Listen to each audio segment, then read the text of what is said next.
आप आश्चर्य करेंगे, इसमें से कई वैष्णव जन गए होंगे, आप तिरुपति बालाजी गए होंगे। कृपानाथ तिरुपति बालाजी का जब प्राकट हुआ था तो पहले केवल काला पत्थर था, केवल काली शिला थी, कुछ नहीं था। तो जो शंकर जी को मानने वाले वो कहते शंकर जी हैं, जो नारायण को मानने वाले वो कहते नारायण है। तो सब लोग हल्ला गुल्ला कर रहे, कोई कहते शंकर जी हैं, कोई कहता नारायण है। तो वहां उस समय एक महापुरुष का अवतार हुआ था जिनका नाम था श्रीमदाद जगतगुरु रामानुजाचार्य जी। रामानुजाचार्य जी कौन है? साक्षात शेष ही, भगवान के शेष ने ही रामानुजाचार्य जी के रूप में अवतार लिया। तो शेषाचार्य श्री रामानुजाचार्य जी ने उन सबको समझाया, भैया लड़ो मत, झगड़ो मत, इसका निर्णय हम थोड़ी करेंगे कि ये शंकर जी हैं या नारायण है, तो इसका निर्णय तो ये भगवान स्वयं करेंगे। कहा भगवान कैसे करेंगे? वो तो पत्थर है, मूर्ति है। बोले नहीं, मूर्ति नहीं है, उसमें प्राण है, प्राण। इसलिए ब्राह्मण क्या कराते हैं? प्राण प्रतिष्ठा।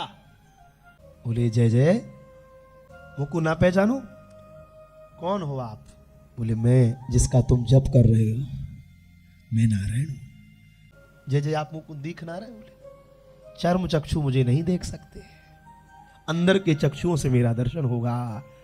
देख लो रामानुजाचार्य जी, मैं तो मूर्ति हूं, मोते श्रृंगार ना धराए, मैं थोड़ी कछु पैर पाऊं, मैं तो मूर्ति हूं। बोले तो रामानुजाचार्य जी से कही, बोले जय जय आप आ जाओ, मुझको पैरा दो। अरे रामानुजाचार्य जी के इन सबके सामने जाऊंगा तो मुझे मारेंगे। और बोले जी मुझे इन सबके सामने जाओ, मुझको पकड़ लेंगे। बोले ना, अपने स्वरूप को पहचानो, आप कौन हो? आप शेष हो, पीछे से आए जाओ। तो जो गुफा थी महाराज जी, उस गुफा के पीछे से पोल थी, हमारे यहाँ देहात में कहें बोले पोल है, कहें नेक्सी पोल थी। तो पीछे से गए तो रामानुजाचार्य जी ने शेष का अर्थात सर्प का रूप बनाया और सर्प का रूप बनाकर महाराज जी प्रवेश करें। क्यों? सर्प को देखा होगा, सर्प की जो जीभ होती है वो दो होती है महाराज जी। क्यों होती है? महाराज जी लिखा है पुराणों में, अमृत जो है, अमृत की प्राप्ति कुशा ने करी, इसलिए पूजा में कुशा का बहुत महत्व है। कुशा की पैंती पहनोगे तब भगवान स्वीकार करेंगे। कुशा के आसन की महिमा है। कुशा से ही महाराज जी कुशोदक से ही पितरों को तृप्त किया जाता है। तो जैसे ही अमृत को प्राप्त कुशा ने किया और वो अमृत का कलश स्वर्ग चला गया, तो महाराज जी सर्पों को पता चला कि भैया कुशा ने अमृत को पा लिया, हमको नहीं मिला। तो सर्पों की जातियों ने तुरंत स्नान किया और स्नान करके महाराज जी तुरंत कुशा के पास गए। पहले उनकी एक ही जीभ थी और महाराज जी जैसी जीभ को कुशा में मारा तो कुशा जो होती बहुत धारदार होती है, तो सर्प ने जैसी कुशा में जिह्वा को मारा तो एक जीभ से दो भाग हो गए, उसकी जिह्वा को अमृत की प्राप्ति हुई। तो आज वही भगवान शेषावतार धारण करके जैसी प्रवेश करे सर्प का वेश बनाकर, सर्प के वेश में गए तो इतना विशाल, आप लोगों ने दर्शन किया होगा तिरुपति बालाजी को, कितना विशाल विग्रह है। तो रामानुजाचार्य जी जैसे गए, हाथ जोड़कर खड़े हो गए, बोले जय जय, मुझको कहा है बुलायो, आज्ञा करो। तो ठाकुर जी रामानुजाचार्य जी से कह रहे, बोले रामानुजाचार्य जी मैं तो मूर्ति हूं, मुझसे श्रृंगार ना धारण कराए, आप मुझे श्रृंगार पहरा दो। अच्छा, और भगवान कह रहे महाराज जी, बोले श्रृंगार तो पहन लेंगे पर पहले एक कृपा कर दो। बोले कहा पहले मुझे अपनो चेला बना लो। हाँ, मुख्य बात सुनो, क्या कह रहे हैं? इसी कलयुग की घटना है, तिरुपति बालाजी भूबैकुंठ है, भगवान तिरुपति वेंकटेश बालाजी कह रहे मोह को अपनो चेला बना लो।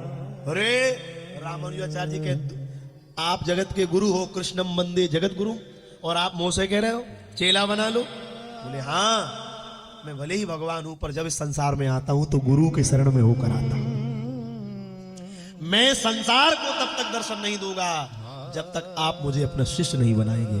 महाराज जी हमने गुरुजनों की कृपा से पढ़ा है, श्री रामानुजाचार्य जी ने भगवान की वाणी को सुनकर सबसे पहले तिरुपति बालाजी को, पहले उनका कोई नाम नहीं था, सबसे पहले उस दिव्य स्वरूप को मस्तक पर ऊर्ध्वपुंड लगाया। महाराज जी ऊर्ध्वपुंड लगाया। हमारे शरीर में द्वादश तिलक की महिमा है, शरीर पर द्वादश तिलक लगाए, एक भुजा पर शंख पधराया, एक भुजा पर चक्र पधराया, शंख चक्र पधराए, और फिर गले में तुलसी की कंठी पधराई, और फिर नारायण मंत्र प्रदान किया, और नारायण मंत्र प्रदान करके फिर नाम प्रदान किया श्री वेंकटेश तिरुपति बालाजी। नाम प्रदान किया श्री वेंकटेश तिरुपति बालाजी, नाम मिला। और जैसे नामकरण हुआ, दीक्षा हुई, तो दीक्षा होते ही महाराज जी चरणों में लेट गए। भगवान रामानुजाचार्य जी को प्रणाम कर रहे हैं और रामानुजाचार्य आशीर्वाद दे रहे, खूब आशीर्वाद। अब बचाओ, भगवान के ऊपर भी कृपा गुरु कर रहे हैं, तब वो भगवान हम पर कृपा कर रहे हैं। इसलिए सदगुरु के बिना मुक्ति नहीं है, सदगुरु की कृपा से ही कल्याण। पर ध्यान रखना, ये कलयुग है, अच्छे महापुरुषों की शरण मिल जाए तो भगवत कृपा समझना है। क्यों? क्योंकि भैया हर जगह सब बातें लिखी है, पर गुरु के संबंध में लिखा है पानी पियो छान के और गुरु बनाओ जान के। गुरु के प्रति बहुत विचार पूर्वक शरणागति लेना है। क्यों? अगर गुरु भजनानंदी नहीं होगा, गुरु अगर साधक नहीं होगा, तो ध्यान रखना, लोभी गुरु लालची चेला नरक में हो दो ढेलम ढेला। और वैसे गुरु मिल जाए, वैसे चेला मिल जाए। पहले के जमाने में गुरु दुर्लभ थे, हालांकि अच्छे गुरु आज भी दुर्लभ है, आज भी अच्छे महापुरुषों की वंदना हो रही है। अच्छे गुरु को मिलना कितना कठिन है।